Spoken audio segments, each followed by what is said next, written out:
The room was thick with the low hum of whispered conversations, the clinking of glasses, the shuffle of footsteps, until Bumpy Johnson walked in. The noise died instantly.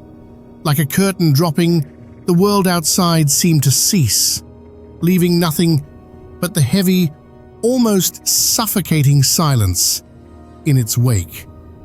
Every eye in the room turned to him, and in that moment, every man, woman, and child knew. This was no ordinary night. At table 7, the betrayer sat, nervously tapping his glass, trying to look calm. He thought he'd escaped. He had thought that time had worn away the consequences of his betrayal, that the years of hiding, of changing his name, of moving to different cities, had made him invisible to the wrath of Bumpy Johnson. But now, as Bumpy's gaze locked onto his across the room, Jerome felt the weight of the last 11 years crash down on him. His heart skipped a beat, his body frozen in place. The man he had crossed, the man whose trust he had shattered, had found him, and there would be no escaping this time. Bumpy didn't need to speak. His very presence was enough. With slow, measured steps, he moved toward table 7, the room parting before him like the Red Sea. The betrayer's throat constricted. His palms were slick with sweat. The years had been kind to him. He had grown rich. He had built a life away from the streets. But Bumpy had never forgotten. Finally, Bumpy reached the table, his towering presence casting a shadow over Jerome.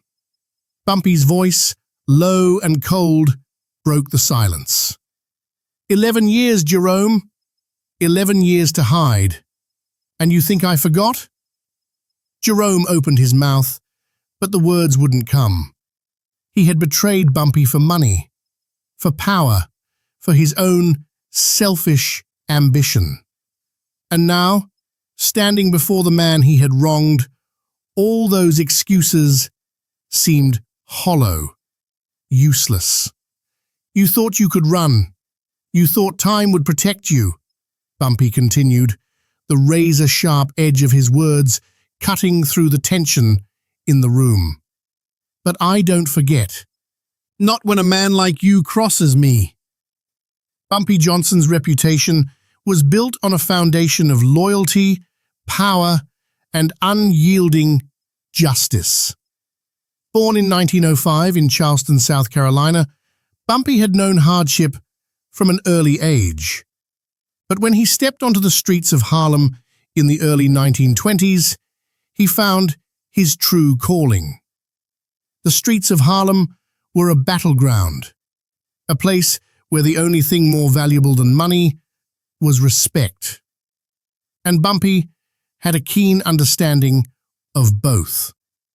By the time the 1930s arrived, Bumpy had transformed from a common street hustler into one of Harlem's most powerful men.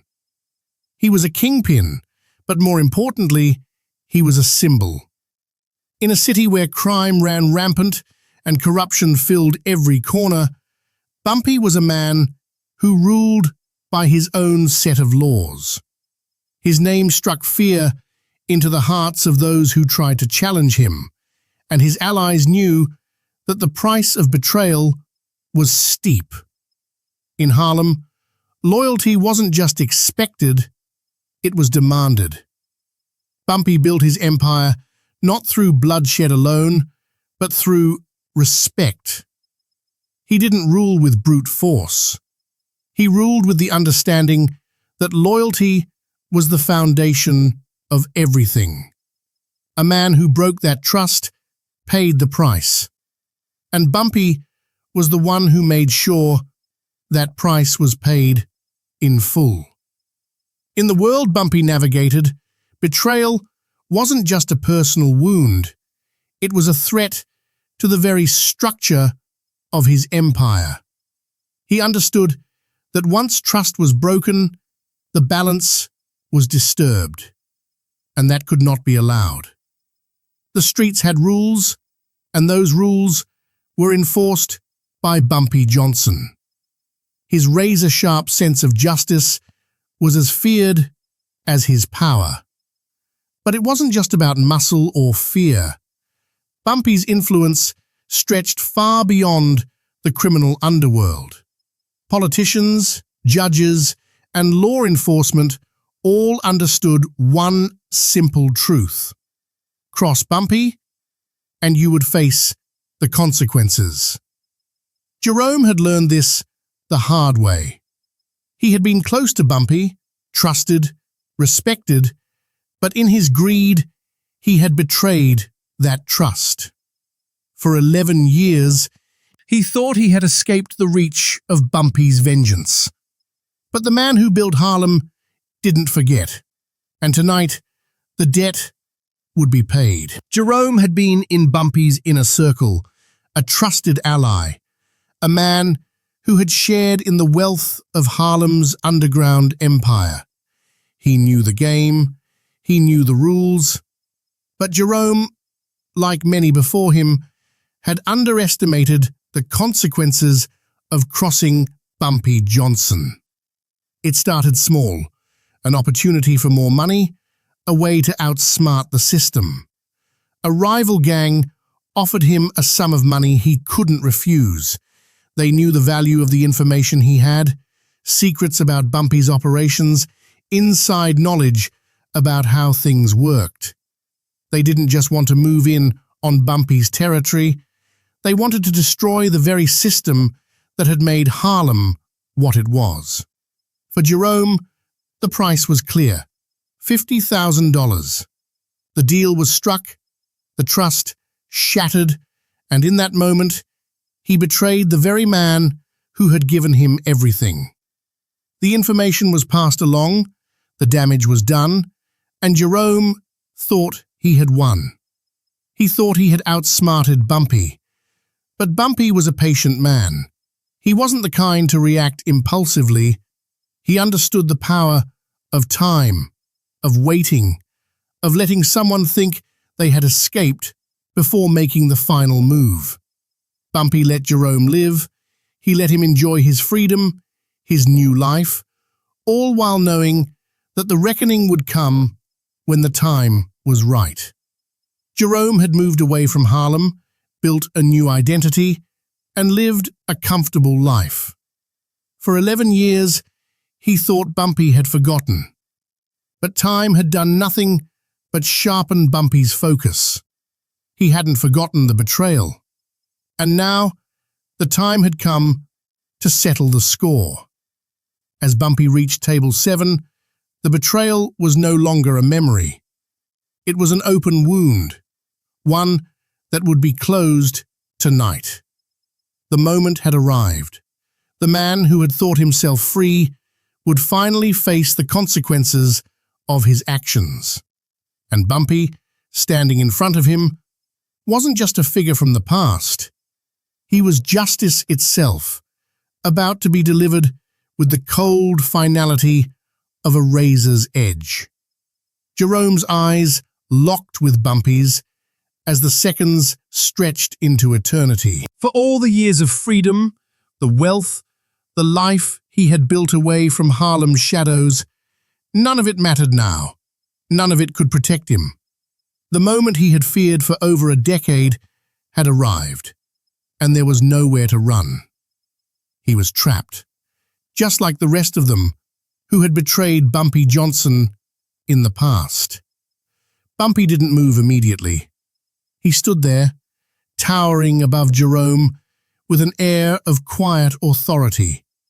His calm demeanor, the measured way he carried himself, was the true power. It wasn't about force. It wasn't about intimidation. It was about control. Bumpy had everything in hand, and Jerome knew it. "You thought time would make you invisible, huh?" Bumpy's voice was low, cutting through the thick silence of the room like a blade. "You thought I'd forget what you did? 11 years. And you think that's enough? Jerome opened his mouth, trying to speak, but the words felt caught in his throat. He had no defense, no excuse. His mind raced, but nothing came out. The more Bumpy spoke, the more the reality of his situation sank in. The betrayal that had once seemed so small, so insignificant, now loomed over him like a giant. He had sold out his closest ally for a pile of money. And now it was time to pay. "I didn't mean for it to go like this," Jerome finally stammered, his voice barely audible. "Bumpy, please. I was just trying to survive."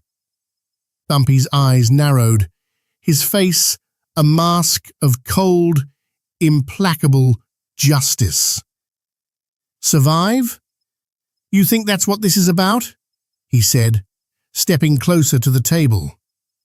"You crossed me, Jerome. You sold me out. And you think you can just go on living like nothing happened?" Jerome's breath hitched, his palms sweating as the weight of Bumpy's words crushed him. The years of running, of hiding behind new identities and new faces, everything had led to this. This was the moment when it all came crashing down. No, Jerome said, shaking his head in disbelief. I thought it was over. I thought you would have moved on." "I didn't know." "You didn't know," Bumpy interrupted, his voice rising now, filled with quiet fury. "You thought that your betrayal was just a business deal, huh? That's what you thought it was?" Jerome flinched at the raw intensity in Bumpy's voice, the weight of his words slamming into him like a physical blow.